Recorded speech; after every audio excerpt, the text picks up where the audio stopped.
Have you ever reacted the exact same way as a character you're watching in a film?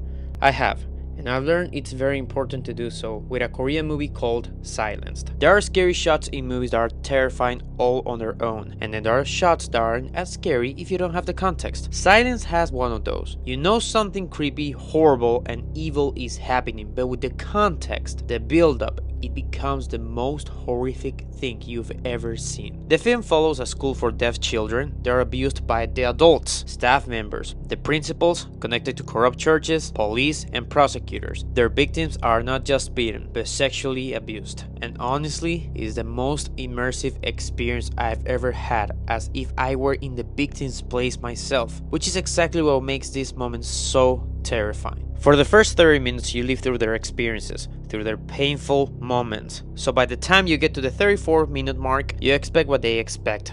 You dread what they dread. One of the girls who's been abused again and again tells the story of the one night she tried to escape from one of the principals after he started to touch her. In the telling, she runs into the bathroom where the lights are turned off and hides inside a stall. Then, someone turns on the lights.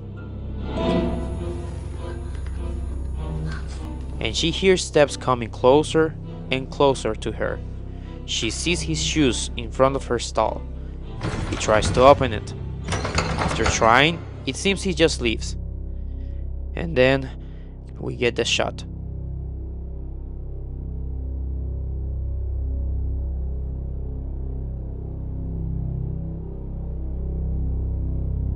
Wanna know something crazy?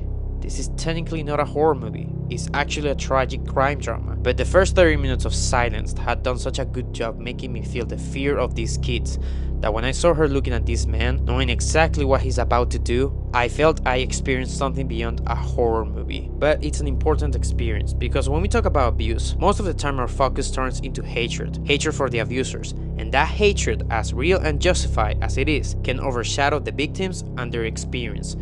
Sometimes we even want it to, because deep down we know that what they live through is too horrifying to face. That's what Silence forces you to feel, what the true victims feel.